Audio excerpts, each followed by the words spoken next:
What's up, everybody? Welcome back. This is another live show, another episode of Recovery Talk. And I always say this, and I will always say this. If you have a story to tell, if you struggle with addiction and you no longer do, I want to hear about it. Please contact me. If you know somebody that used to struggle with addiction and they no longer do, have them reach out to me or get me in touch with them. What I'm doing is I'm filling up my calendar for February. It's actually almost full. I go live on the weekends only, but honestly, if it was up to me, I will go live every day. But my wife wouldn't like that. I got a lot of things going on right now. But this is something that I want to do. I believe God wanted me to do it. I thought, man, I should have did it earlier when the pandemic first started, because with everything closing down and all that kind of stuff, people that are trying to get sober now during the pandemic, the last almost a year, they didn't have the same resources I had when I got sober. So I started to, I created my Pro Recovery Power page that was geared toward recovery to, hopefully it can reach somebody that's still sick and suffering, because, one thing will never shut down is social media. It's not going to shut down. And people struggling with this disease of addiction, they have social media, the majority. So that's just another way I could reach the person that's still sick and suffering. So it's going to be a great show today, guys. I'm really glad you guys tuned in. Thank you guys so much again. I see all the people always on, all my friends. I really appreciate all you guys' support. Thank you guys so much for being here and supporting me. Hey, Lay, what's up, girl? Because this is something I will never get tired of doing. My passion, my fervor is so high for recovery. It literally will wake me up in the morning and it'll keep me up at night. Sometimes I have a hard time, turning off my mind, because my mind is always working on, man, how can I do this? How can I reach this person? What can I do? I started, making recovery clothing now, all these different things. Because, I believe this is the direction God wants me to go, just like him helping me to recover and save my life. It's my responsibility to go out. That's how it feels. It's my responsibility to go out and help somebody that's still sick and suffering. People that came before me, they helped me. All the time they spent with me, they'll never get that time back. It'll never come back to them. And I really appreciate that. So how they all have told me this. How you pay me back is go out and do it for somebody else. And I'm like, man, this is right up my alley, because I love helping people, that's sick and suffering. I know I'm just one person, and that's why, I need everybody on social media specifically, I need your guys' help, because something that I've learned is that one is too small a number to do anything significant. I have a big vision for where I want to go, what I want to do, what I want to accomplish. See, active in my addiction, I never really had ambition. Well, I did. I was pretty ambitious, an entrepreneur and stuff, but it's not like how it is today, So today is going to be such a good one, man. Today is going to be a really good, man. I'm telling you guys, buckle your seatbelts. I got my man Vince coming on. I can see him right now. I'm going to get him on in a second, and I'm going to let him tell his story. You guys, please stay for the whole thing. You're not going to regret it. I promise you. So here we go. Let me get him on.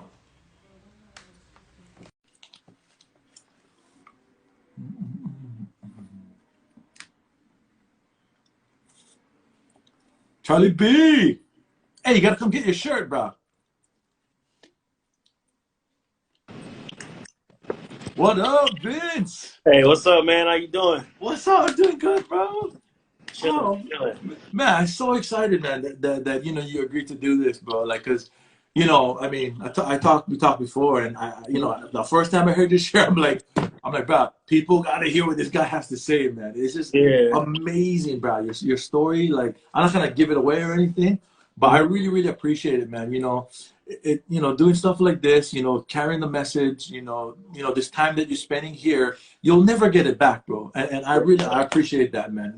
No problem, man. Yeah. So how's it going, bro? I never seen you in a while, actually. Yeah. Nah, right now I'm good, bro. Right now it's kind of chill, man. I'm just chilling, bro. All right. I know, man. So before you dive into your story, I just want to ask you a few questions. Now, the first one, Vince, is how long have you been sober? I've been sober 2 years and 6 months. Okay, I remember the for you guys don't know this, the first time I heard Vince speak, if I didn't know how much time he had, I would have thought this guy had been sober for decades because of the way that he speaks. For somebody in recovery like me, I recognize that, man, this guy does the work, and it's obvious because of the words that comes out of his mouth. Honestly, so you guys will see what I mean. Just hang on. Um, and then where are you from, Vince?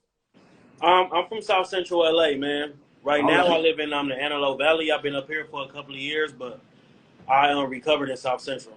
Okay. All right. And then the last question, Vince, before you get into your story, what was your choice in drink and or drug? Meth is what brought me to my knees, man. But to be all the way honest, I would have did whatever you put in front of me. Yeah. Yeah. Yeah. Yeah. I know. That's right. That's right. Okay. All right, bro. So now, Vince, at this time, I'm gonna give you the floor to share your whole story, bro. I'm so excited to hear it again. Yes, sir. Yes, sir, man. I really want to thank you for asking me to come on and do this, man. And like anytime that I have a opportunity to be of service, man, Mhm. I jump at it, right? Because I found myself in a position where I had no choice over whether I was going to get high or stay sober, right? Mhm. That's the predicament I found myself in. So, like, once I got free from that, right? Once I got free from the hopelessness of addiction Mhm. and I get brought to a place where I'm able to be useful, anytime the opportunity presents itself, man, I jump to it. You know what I mean? It's like I don't Yeah. get a chance to choose when I'm of service. Like, when the opportunity presents itself, I better be with it. Yeah. And that's kind of like the attitude I take with this thing, man. Because if somebody didn't take the time out and volunteer their time to Mhm. actually sit and like walk with me, crawl with me in the beginning, man, because I was hopeless. I Mhm. had no idea that this thing would work. You know what I mean? Like Yeah. recovery sounded like such a myth to me, Yeah. right? Especially coming from where I came from. Like people went to treatment, but they got loaded again. So Mhm. my mind convinced me that this shit don't work, right? Right. My mind told me that these people are like using this thing as a cop out. Like Mhm. only weak minded people try to recover, man. You know what I mean? Like Yeah. these are the ideas that I get here with. I have no idea, man. It's me relying on these ideas. It's me relying on what I thought, right? Kept me in a position where I continue to put myself in harm's way. So I really just want to thank my higher power, man, for like bringing me out of that dark place. Yeah. Cause it was dark, man. Like I said, I came up in South Central. Like I was born and raised in South Central, man. And when I got to when I got to the fellowship, man, what I really got a chance to see about myself is that I played the victim. Like the best I can do is like blame my circumstances on why I ended up in the condition that I was in, right? I believed it was because of what was going on in my house that made me turn out a certain way. I believe that it was what was going on around my environment is what made me turn out a certain way. But when I got to recovery, man, I got best friends in recovery right now who come from the opposite end of the spectrum. It's like they grew up both parents, private school, like everything just appeared to be perfect, but we both ended up in the same place. Mhm. So what that kind of helped me do was like eliminate the blame. And Right. there's also people that I grew up with in my community that experienced some of the same shit that I experienced, but they fucking business owners right now and fucking like never picked up a drug in their life. Yeah. So what I really got a chance to see is that I made a bunch of decisions based on self that placed me in the position to be hurt. Right. That's the truth about it. Yeah. I mean, I can blame my mom for being on drugs. I could blame the abuse that was going on in the house. I mean, it's easy for me to point the finger because that's all I really knew how to do when I got here, man. But when I really get down to what condition I was in that caused me to make the supreme sacrifice, bro, I put myself in that position. Mhm. It was me, man. And until I disregard everything else involved entirely and really sit and take an honest look at myself, I'll continue to play the victim, man. And one thing I know about being a victim from personal experience is that we never get better. Mhm. Yep. Victims never get better, bro. Like we stay sick, like we stay sore. we stay fucked up, man, because the best we can do is point the finger. Yep. And I'm not doing it on purpose. You know what I mean? Like I don't put myself in a position to be harmed on purpose. My intentions and my motives are always pure. I always start with the right idea, man, but I had a bigger dilemma by the time I made it to recovery. Mm-hmm. So I really, really, really want to thank God, man, for the people who sat and like took their time with me, man, because it takes patience to work with somebody as stubborn as me. Yeah. Right? I got these fixed ideas and traditions in my mind, and like reaching out for help is not a part of the deal. Mm-hmm. It's like you buckle up, man, and like get your shit together. Right? And then I got people who really don't understand what it is people like me and you go through. I got people that really don't understand the grave nature of this disease that a lot of us suffer from, man. So they tell me to do, so like they tell me to, it's mind over matter. Mm-hmm. And I believe that, man, and I put my mind to it and I do the best I can and I still end up twack somewhere. Yeah. Right? I'm talking about the experiences. You would think the experiences that I go through will be sufficient enough and for me to be like, you know what, that's it. Right? I end up strapped to hospital beds, right? I barricade myself in people's houses and call the cops. I whisper in the phone until the helicopters come, and then I flip it into a conspiracy. Right? Now the police are trying to kill me, right? I end up tased, handcuffed, strapped to hospital beds. I lose my mind. I end up in psych wards, man. I flip cars on freeways. I get shot, stabbed, jumped, jailed. All this stuff transpires, man, and you would think that those experiences will be sufficient. But every time I make it through one of those experiences, man, I promise myself that I'm not going to do it no more. And then I found myself doing it again, man. So by the time I got here, I knew I had a problem because I was getting loaded when I did not want to get loaded anymore. I honestly did not want to get loaded anymore. And I knew I didn't want to get loaded because I'll come back to get sober and then I'll tell myself, I put that on my children, I'm done this time. I love my kids to death. I love them with everything in. And the experience was horrific. So when I get here this time, I tell myself, I put that on my children, I'm never going to do it again. And then guess what? I do it again. You know what I mean? And this is the hopelessness of the disease. Like, this is the hopelessness I found myself in. It seemed hopeless, man. It didn't seem like I would be able to quit and stay stopped. You know what I mean? And even when there was brief periods of me stopping, there was no peace. As a matter of fact, what I really got a chance to see is that sober, I'm in my worst condition. Sober, I'm in my worst condition, right? Because I get sober and I got an idea on what my life is supposed to look like, right? Yeah. I tell myself I need this job, I need my kids and my family back. Nothing wrong with those ideas, right? But what happens is I get the job I think I need and then I still feel useless. I get the job I think I need and I still can't seem to be a real help to nobody. I get the job I think I need, I get my family back, right? I get a chance to assume my position inside of the home, man, and I'm still a prey to misery and depression. This is sober. Yeah. It's like my condition sober demands a drink. It demands something, man. So the best I can do when I get here separated from this power, man, is do what I really don't want to do. I had to see what was driving me. So I sat, man, and I reviewed everything that me and the person that was teaching me about this deal, man, was going over. I sat and I reviewed it in prayer, man, and what happened is that my higher power started to reveal the truth about my condition to me, right? It was imperative that I seen exactly what I was up against, right? I needed to see that it was nothing in and of myself. There was nothing that I could muster up in my mind that would be sufficient enough to allow me to live sober and with peace. Right. Being sober is cool, man, but if you suffer from what I suffer from, it's not enough. And if you're a real deal alcoholic or a real deal drug addict, man, being sober only means that I'm fucking getting ready to get high again. Yeah. That's all it means, right? Yeah. And my experience showed me abundantly, right? I had to run out of all type of ideas, man, in order for me to really get willing to sit and actually follow the directions. Following the directions is like imperative. Right, I had to learn to listen to somebody else and not really pay too close attention to what I thought I needed. Because when I did what I thought I needed, I always ended up in a darker place, and it was like painful. Sober, man, I'm Yep. talking about the condition I'm left in sober is like torturous. Something has to happen, or I will continue to do what I really do not want to do, man. And my experience confirms that abundantly.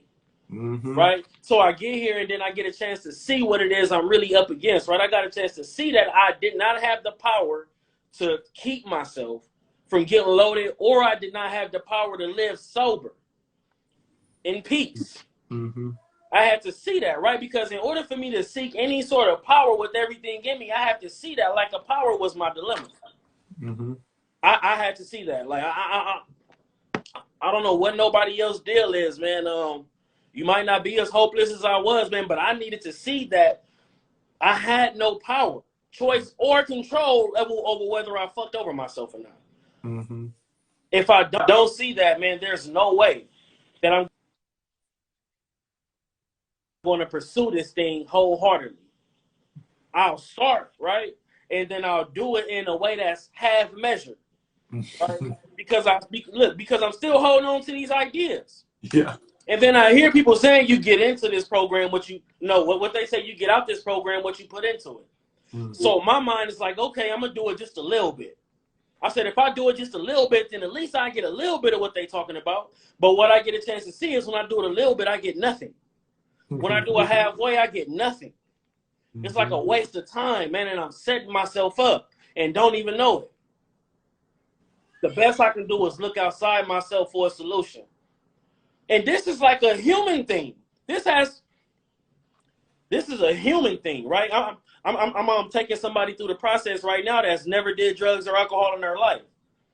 But when she listens to people like us talk, she can identify with the feelings being shared. Right. You know what I mean? Because of the condition that most of us are in as humans. When I feel some type of way, the best I can do is look outside of myself for something that can make me feel a little bit better, right? So I try to sex the feeling away, right? I try to shop the feeling away. I try to eat the feeling away. And then it gives me a temporary relief, And then I find myself back in that same condition. These are things that humans go through. I tell myself, if I had this type of partner in a relationship, then I'll be okay. Yeah. If I had somebody to just love me the way I'm deserved to be loved, then I'll just be okay. And then I get somebody that appears to be perfect. And I'm trying to pull satisfaction and happiness out of this person. And it's so temporary, like it's so brief. It's like I can't help but to find something wrong with the situation. Because the truth is, the shit that I suffer from has to work from the inside out. And when I come to that realization, right? Like when I really come to that realization, I get a chance to see that everything I already have it, right? The love that I'm looking for in my partner, I already possess it. I got to tap into it. I have to be able to tap into it. If not, I continue to look outside myself for it, and nothing will suffice. This is a human thing. It's drug addicts and alcoholics just use alcohol when we're feeling that way. You know what I mean, bro? Like some regular people do regular shit, man. But the truth is, man, I need a spiritual experience to conquer what I'm suffering from. That's right. And the spiritual experience necessary to allow me to live sober with peace, I don't have the power to produce on my own. So I had to find somebody who appeared to have found an answer, man. Ask for some help and really follow the directions. That shit is key. That shit is key, man. And what I'm doing when I'm following the directions, I mean, like, it has nothing to do with the human that's showing me. Because my condition, no human power can do nothing about my condition. If human power was sufficient for my condition, I wouldn't have had to go through any type of recovery or nothing. I would have listened to my grandmother when I seen them tears in her eyes. Like my kids begging me to stay home would have been sufficient enough if human power was enough. Right. You understand what I'm saying, man? So me following the directions of a human has nothing to do with the human, man. At least for me, it doesn't. What I was doing is I was showing my higher power my willingness, right? And it was in more than what I actually was saying. Right, because it's easy for me to talk about how much I'm willing, but if my footwork does not match what I'm talking about, I'm full of shit. And all I'm doing is lying to myself again and believing it. So it's imperative, man, that my walk matches my talk. It's imperative that when I'm asked to show up, I show up, right? Because lack of power was my dilemma. Mm-hmm. That's what it says in our literature too. It says lack of power, that was our dilemma. That's what it says, man. So we don't remain powerless around here, bro. Mm-hmm. I might walk in that condition, but we don't remain powerless. Now, there may be situations, people, things that I have no power or control over, but power can still be expressed in those moments. Mm-hmm. What does power look like in a situation where I have no control over what's going on the outside of me? Do I have the power to sit still and just pause? Is my reaction to life different? Am I able to match serenity with calamity when life does not add up to what my ideas about what it's supposed to look like looks like? Mm-hmm. That's what power looks like in a situation. That's what power looks like, man, in a situation where I have no control over it. I'm able to sit through it in peace. Is my reaction different today, man? That's proof that I've had a spiritual awakening. Mm-hmm. My reaction to life is fucking different. And it started with a psychic change, man. Once my mind changed, my reaction to life changed, man. It was a painful process. Yep. Because I lived my life based on lies. I did, man. Everything I thought about myself was not accurate. When I got here, I thought I was a lot of shit. I thought fear didn't exist in me when really I was scared of everything. Mm-hmm. I thought I was the toughest man in America when really I was a scared, fragile little boy. I had no idea about this, man. And when those truths were revealed to me, it didn't feel good. To get to a place like this, man, and get a chance to see that I'm not who I think I am is scary. It's like, well, who the fuck am I then? Mm-hmm. You know what I mean? And I'm almost scared to find out. It almost seems easier to just go back to what I thought I knew. Mm. It almost seems easier, man. But something happens when I get a chance to see the truth about my condition. It's like once I get to that point, man, the door behind me closes. Mm-hmm. Not saying I'm shutting out my experiences, but it like really brings up a willingness in me that I've never been able to muster up before when I see what I'm really up against. Yeah. You understand what I'm saying, bro? So like I have to be taught how to like take a look at myself. I didn't know how to do that shit, man. Uh-huh. The best I can do is point out what you had going on. And I had a bunch of good information for a whole lot of people, but I didn't have the power to apply what I knew in my life consistently. It's like I could tell you how to fix your life. I'm talking about while I'm smoked the fuck out somewhere. Somebody asks me some advice about something, and I tell you exactly what to do to fix your shit, right? But I couldn't do it for myself, and I had no idea why. I was strong in other aspects, man, but when it came down to combating this disease, I had no idea. I didn't stand a chance, man. So to see that was a relief. And I dived into a process, man, that set me on a path to freedom. Right. I'm a free man today. I'm talking about in the midst of a pandemic, I'm able to sit in peace. I'm able to thrive with my family in the midst of a fucking pandemic. Mm-hmm. While the world seems to be panicking. I got here and found out what my real purpose was, bro. You know, people go 30, 45, 50 years trying to figure out what they're here for. Uh-huh. We get here, man, in a year or two. Clear as day on what our purpose is, man. I feel like we are a blessed group of people, bro. Yeah, that's right. We are blessed, bro. The awareness that comes along with this deal, man, is like, of course I'm still going to make mistakes. Of course I'm still going to make mistakes, man, but I'm aware of them today. And I got tools on how to fix that shit. I got tools that help bring me out of the places that I find myself in today, actively doing the process, actively working with people. I don't feel good 24/7. Mm-hmm. I'm not inspired to do this shit all the goddamn time, man. I'm not happy-go-lucky all the time, man, but the truth is, like, when I find myself in those places, I don't have to live there today. Right. That's the blessing of it. I mean, those things are going to crop up.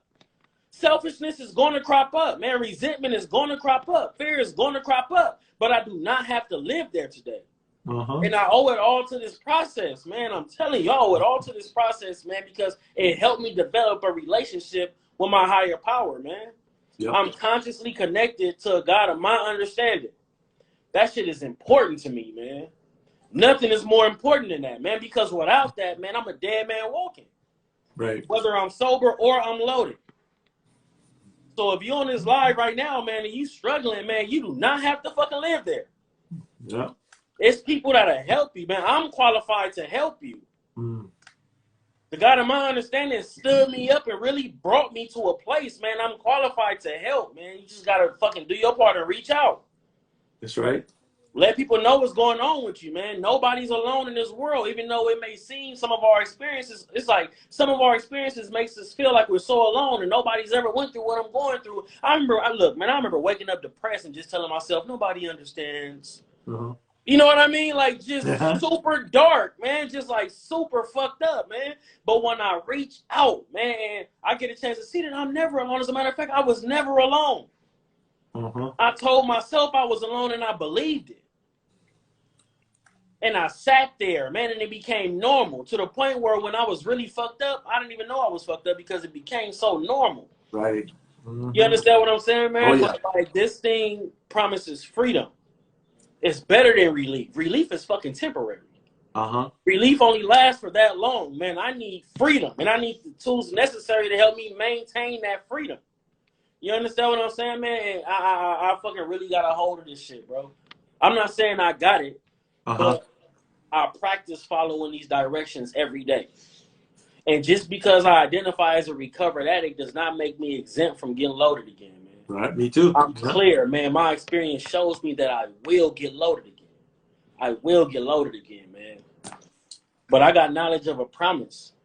I got knowledge of a promise that tells me, man, that if I stick close to this power and performance work well, man, then he'll provide all that I need.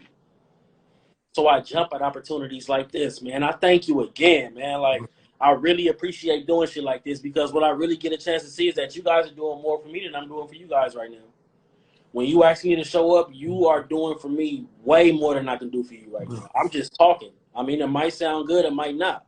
But if you got what I got, the words that I say only make you feel a certain type of way for that long. Yeah. It doesn't last. I'm going to go back to doing what I've been doing. You understand what I'm saying? Oh, yeah. So, I mean, like, you guys are helping me, man. I appreciate everybody on here took the time out to come watch.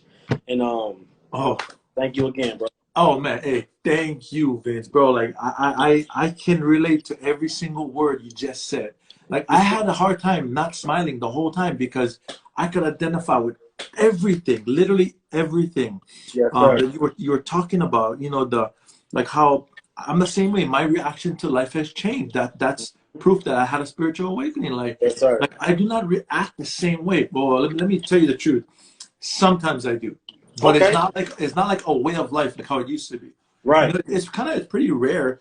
And you know what I really, really, really like that you said. You talked about, you know, following the direction of another human being has nothing to do with the human. You Yeah. know? Yeah, that's so powerful. I totally understood that when you said that, but I never ever you know, thought about it. I never thought about it. And another thing you talked about that was super powerful as well. When I got sober to 12-step program, when I got into the rooms, in the beginning, I suspected that drugs and alcohol wasn't my problem and I was the problem. And then I found out, oh, yep, that's true. and then, and then I started to suspect, wait. This program is actually designed to make us better human beings, period. Like you talked about how you walking somebody through this process that's non-alcoholic, non-addict, bro. Yeah. That's amazing, man. That's so great, man. This thing has its advantages for all, bro. Yes. Oh, yeah, man. It has nothing to do with drugs or alcohol, man. I mean, of course, we get to this place, man, and we're like running from this disease. But like once I get separated, I get a chance to see that this is a fucking me thing. Like I'm fucked up. Like drugs and alcohol never walked up to me and said, "Do me." Right. You know what I mean? Like I've convinced myself to do it every time, like in spite of my fucking experiences with the shit. So yeah, those two, like every time, like you separate me from drugs and alcohol, I still think the same. So I'm still have the same kind of problems. But you know, it's amazing, man. How just by listening to you, you've only been sober like what 2.5 years, bro. I mean, my hat is off to you, man. I'm not trying to toot your horn. I'm just expressing my gratitude and appreciation for you being an example, bro. I mean, that's powerful. You know, that's super powerful. And you talked about being a victim. that I could relate to everything you were talking about. Being a victim, you'll never get better. In that hopeless state of mind, like, and that was me too, bro. I could blame everything on everybody. I specifically would blame things on my dad. Like, it didn't even matter. Like, this girl left me. Oh, it's my dad's fault. Right. I lost my job. It's my dad's fault. I stubbed my toe. It's my dad's fault. Right. And the crazy thing is, I literally would believe it to be true. It was true in my mind. So, Right. like, I really wasn't a victim. I couldn't see my part. I wasn't getting down to causes and conditions of why I do what I do, because I really never had a problem, but the most insane thing I have ever done in my entire life is, in a sober state of mind, made the decision to go drinking use, knowing exactly what's going to happen. Yes. It's crazy, man, how this Nuts. disease, affects us like no other human sickness can. Right. It's crazy, man. And that's why I appreciate people like you, bro. I'm honestly, I'm trying to stay calm, man, because you jack me up, bro. And Nah, because I hear you, man. I'm on fire for this stuff, man. I Yes, mean, I sir. love it. I'm passionate for it. I will never get tired of doing what I do. I'm also a counselor. I'm doing this. I started one recovery clothing line. I get other things going to be happening this year and everything. But it's all, you talked about purpose. Oh, cocaine and vodka birthed a purpose in me. It tried to kill me, but it failed. God Right. intervened. And all of that hardship, all of that pushing my mind to the limit, my body to the limit, staying up for days, my spirit being sick. I mean, it just built me. This disease built me to be resilient and to live with passion. And my skin is so thick, like not too many things will shake me today. Right. So this disease tried to kill me, but it backfired and it made me a huge threat to it. I believe people like me and you, we are the ultimate weapon in this fight against addiction. We Yes, have sir. education that no amount of money could pay for. That's why. Yes, sir. Oh my gosh, I'm so jacked up, bro. So okay, Vince. Now as we winding down, bro, I want you to calm down. But I'm gonna ask you a few more questions as we wrap up. Okay. Okay, so the first question is, for yourself, what's been the hardest thing about staying sober? The hardest thing about staying sober? Yeah. Um,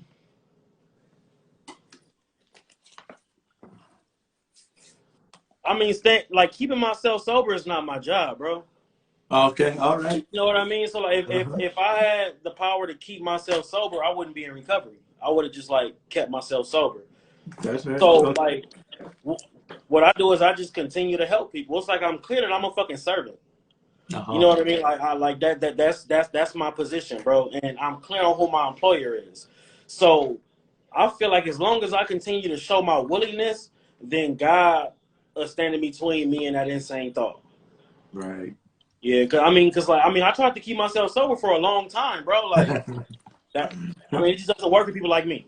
Yeah, yeah, no, me either. Yeah. So I got you. And Huh? that's I really like that answer because I'm gonna post this after I always post it, everybody Uh-huh. I go live with.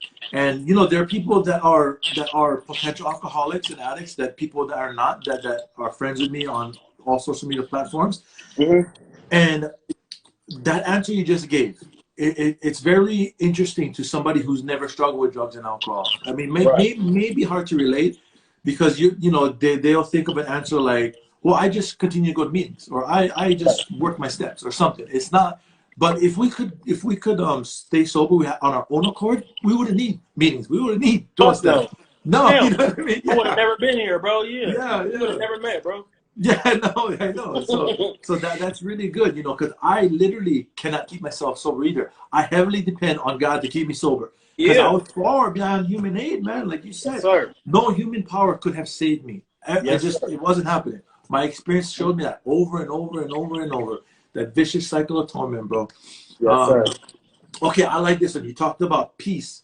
So, Hmm. how do you maintain your peace today? I pray, of course. I practice meditation, man. I do this pause practice, right? Because like what what I really got a chance to see is that pausing is something that's very important to me maintaining my peace. but I had no practice. I had no practice, right? So like I really didn't know how to do it. I was taught to pause when I'm agitated or doubtful. But when I'm agitated or doubtful, pausing does not come to mind. I'm like super self-absorbed. It's like I forget to pause. You know what I mean? So I got a timer set on my phone for 10 o'clock in the morning, 2 o'clock in the afternoon, 6 o'clock in the evening, and 10 o'clock at night. That's 4 different times throughout the day, man, along with my morning meditation and my nightly meditation. I pause 4 times throughout the day, whether I'm agitated or doubtful or not. And I just do a spot check. I thank God and I ask him, have I been selfish? Have I been dishonest? Have resentment cropped up? And then I try to address it right then and there. You know what I'm saying? Oh yeah. So like that helps, bro. So I pray, I meditate, man, and I work with others, bro. Like working with others is really my deal. That's the one I love the most, bro. Yeah, that's right. You know, I believe the last time I heard you speak, I believe it was you who talked about, you mentioned pause. And you can correct me if I'm wrong, because I go to a lot of meetings, but it was something along the lines of, you know, people just they'll start, like it could be recovery. They start and then they quit. You know, it gets too hard, but sometimes we forget, wait, don't quit, just pause. Just Right. pause for a second. Right. You know what I mean? And then keep going. Instead of just Right. quit and then whatever, just give up kind of thing, you know? Yeah. And then I have to constantly remind myself, bro, because like I feel like I'm more hard on myself than anybody. So I have to constantly remind myself that all these things are meant to be practiced. Yes. It's a fucking practice. So if I'm practicing praying, if I'm practicing pausing, if I'm practicing meditation, bro, it's meant for me to progress. Like practice doesn't make perfect. I don't believe practice makes perfect, bro. Like that's an idea that I got here. What practice makes perfect. So I practice and then I'm gonna get it perfect. No, man, I practice and then I fucking progress. You feel what I'm saying? Right. So if I'm practicing something and I don't get it right, then fuck it, bro. Like just keep practicing. You That's understand what right. I'm saying? Like so, like that's just to say, like I don't fucking like do this shit perfect, That's right. but I get a chance to practice it every day. So That's yeah, right. That's good, man. That's a good answer, you know, because it gives so much people hope. Because you know, if I was somebody new listening to you, I honestly would think, man, this guy don't make mistakes. It don't sound like it. But you, fuck no. Yeah, but you know how diluted and distorted yeah, our thinking yeah, is when we brand new. yeah. Hell yeah, hell yeah. No, okay, so let's see. So the next question, so when you were you first were getting sober, did you have any triggers, and if so, how did you deal with that? All right, so I believe that I had triggers. Like I told myself I had triggers. Like I gotta avoid this place. I gotta avoid these people. Uh-huh. But like the truth for me is the only trigger that I ever had was me and my thinking. Like nothing outside of me has to change for me to be okay. I mean, I can avoid people, places, and things all I want, but I still convince myself to get loaded. I done been in a room by myself without nothing around me, no triggers, and convince Yeah. myself to go get loaded, bro. So I mean, I could blame the triggers. I mean, as a matter of fact, that was like a classic thing when I used to come back off relapse. Yeah. I'm gonna. If I would have never started fucking with them, if I would have never went over there, if I would have just kept doing it, you understand what I'm saying? But like all that shit is Uh, fucking excuses, bro. Like when I really see the truth about my condition, I am the trigger. Nothing has to right. be going on. I don't have to be in a certain place. I don't have to be around certain people. I can be anywhere in my mind to convince me that it'd be a good idea to go get fucking loaded. So for me, the only trigger I have is me and my thinking. Man, hey, that's so funny because that's so true for myself too. But I actually never thought about it like that. Because the one trigger for me that I thought about, like when I first got sober, was money. Money was a big one because in my mind, my thinking was, okay, if I got money, I can go get loaded now. I can go get Mm-hmm. drunk. Right. But I've had experiences where I had no money. Right. I figured it Yeah. out though. Yeah, man, look, I did some of my best smoking with no money. We are brilliant people, man. Like, we the only people that can wake up broke and get loaded all day. Yeah. You know what I mean? Like, literally. I understand that, bro. Oh yeah. I can relate to Okay. that. Okay. The next question is, Vince, what are some things that you learned about yourself being in recovery? Some things that I learned about myself, man.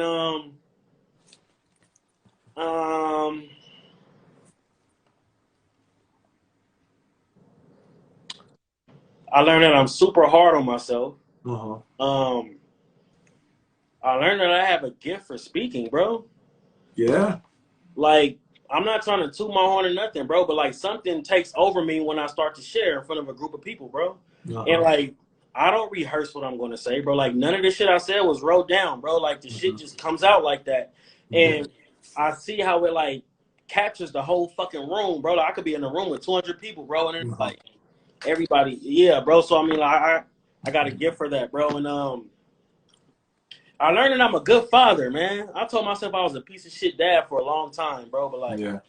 I was sick, bro. So like the shit that I did while I was in the middle of my disease did not make me a bad person. It Hmm. just meant that I was sick as fuck. Only sick people do the shit that we do. Yeah. You Yeah. gotta be sick as fuck to like do the shit that we do, bro. So I got a chance to see that I was never a bad person. I was just sick. Mhm.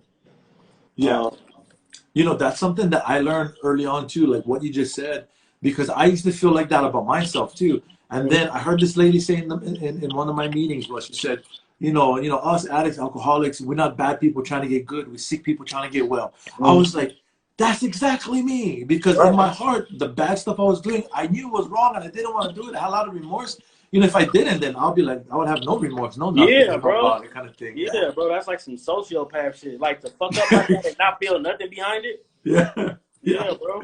All right, Vince. So, okay, the last question is, what would you say to somebody who's still sick and suffering due to this disease of addiction? What would I say to him? Yeah, what would you do to say to encourage them or something like that? I just give them my number, man, and tell them I'm here when they're ready. That's right.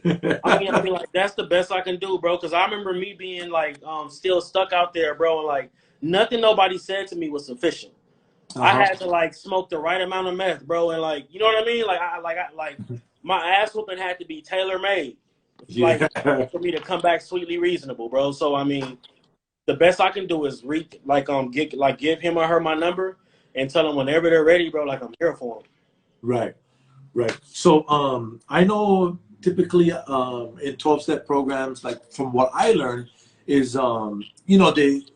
they're big on okay, the men stick with the men as far as sponsorship, but you just mentioned women and stuff like that. See, my thing is I know my truth, but for me, I mean, I would be willing to walk another woman through the process, but my Mm-hmm. wife wouldn't want me to do that. So, out of respect for her, I will never do that. Now, Right. if she said, okay, I would definitely be all for it because something that I've learned back in the 30s, the first, a lot of was just men recovering. The first woman to recover, her name was Miss Marty Mann. And And that told me a man took a woman yeah, through the of process. course, Oh, yeah. bro. I mean, I sponsor women in. As a matter of fact, the person that I'm working with right now that has nothing to do with drugs or alcohol is a Yeah. woman. Yeah. Yeah. So I mean, like, I sponsor men and women, bro. I mean, I cause a lot of harm to women. So if I fucked over them, why can't I help them?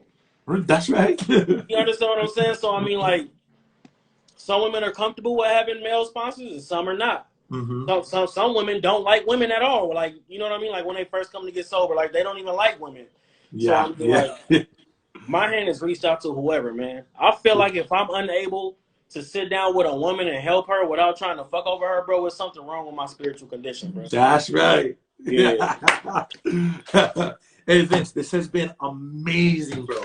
Like we Mm-hmm. gotta do it again, but because Whenever. you literally, you have a gift, brother. Like when I first heard you speak, because I my career I used to be in, I would have to public speak. I would listen to so much. I'll go to conferences. I'll fly here, go there, and I heard so much people speak so differently, but not everybody would capture my attention. And it's not Mm-hmm. necessarily the content. I mean, it is to a certain extent, but it, Yeah. it is it is just the message. It is just how I just can connect with them and Right. everything, and they keep me engaged, and it's very relatable, especially talking about recovery. So I agree, Mm-hmm. bro. You definitely have a gift for speaking, or you definitely do. But we got to do this again, man, because you still got so much in you that got to come out, Yes, to sir. help other people and be a Yes, service, sir. man. So, oh man, don't worry. If it was up to me, I'll have you on every weekend. We'll just be talking topics, different topics, man. Yeah. Yeah, But bro. I was really looking Of forward to this one, man. Everybody who course. watched this, man, you guys just got blessed. I mean, Vince dropped some truth bombs, I mean, of course, he's talking about himself, but I mean, if you were like me and him, you'll be able to relate to it, you know? Absolutely. Definitely. But you want to say anything, bro, before we wrap this up? Yeah, man. Hey, so if you're struggling right now, man, and like you need somebody to work with, I'm fucking like open to working with whoever, man. If you're a female and you're not comfortable working with a guy, like my wife does this shit just like I do it. Hey, bro, you got to get her on here, bro. Like she's on here watching right now, bro. Like she's fucking dope as fuck, bro. But like we fucking do this thing. So like if you're a woman and you're like struggling, man, I promise you, man, my wife is qualified to help you. So my Instagram is seek mode. So I mean like if you want some help, man, just DM me, bro, and then like we can connect like that. So thank everybody for being here, man. Yeah, man. Hey, we appreciate you, man. Now I know about. I'll call you after. Uh-huh. We definitely getting your wife on, bro. Definitely. Yeah. Oh yeah. She's watching right now, bro. She's watching. You know, but I will post this, and I also have my own YouTube page. So I will once I upload it, I'll send you the link and everything. Okay. So you can share with other people, things like that. Yes, sir. But man, I mean, you know, thank you is a major understatement, bro. I really appreciate you. I mean, you're such a good example for somebody like me to follow, man. It's just amazing. Thank you, man. You know, it's so cool, man. Like, I wish we could just keep talking on this, but, you know. It's up to you, bro. I mean, I don't have shit to do, bro. I'm posted. Both my one. Yeah. But you know what, Vince, I will. You know what I couldn't do? I couldn't tag you earlier. Like I knew what your Oh, name you know was. why? Because I hadn't followed you. So as soon, but like right now I'm following you. So if okay. Yeah, so okay. You can tag. Yeah, so when I'll put it in the captions when I post this, so people can contact you, bro. Yes, sir. So get ready, man. Nah, it's all good, bro. I'm here, bro. Use me. Yeah. Okay. All right, man. Well, again, it's been a pleasure, bro. Thank you so much, man. This has helped me so much. Yes, sir. Oh my gosh. Now I gotta calm down, man. It'll take me a while to calm down, man. Yes, sir. I mean, I understand. I really understand, bro. But hey, I really appreciate you. I'll call you after this just so we can get a date for your wife to be on. Okay, for sure, bro. Okay, Vince. Hey, you take care, man. Thank you so much. All right, bro. Thank you. Okay, bye-bye. All right. Oh my gosh, felt like I just got done working out. Oh my goodness, that was amazing, bro. So, look, guys, you guys got a story to tell like Vince, or not like Vince, or it's different, or you recovered through Celebrate Recovery through church. God snapped his fingers, 12-step program, therapy. You get in one shot, whatever it is. If you guys once struggled, you no longer do, please reach out to me. You guys know somebody, have them reach out to me or get me in contact with them, and we can make it happen. There's so much people out there still sick and suffering due to this disease of addiction. You know, in 2019, 760,000 people died as a direct result of a drug overdose or alcoholism. That is 760,000 deaths that were preventable. I'm on a mission. This is my passion. This is what I do. This is what I'm built for. God made me specifically to do what I'm doing now. So again, if you guys got a story to tell, please reach out to me. Thank you guys. See you next week.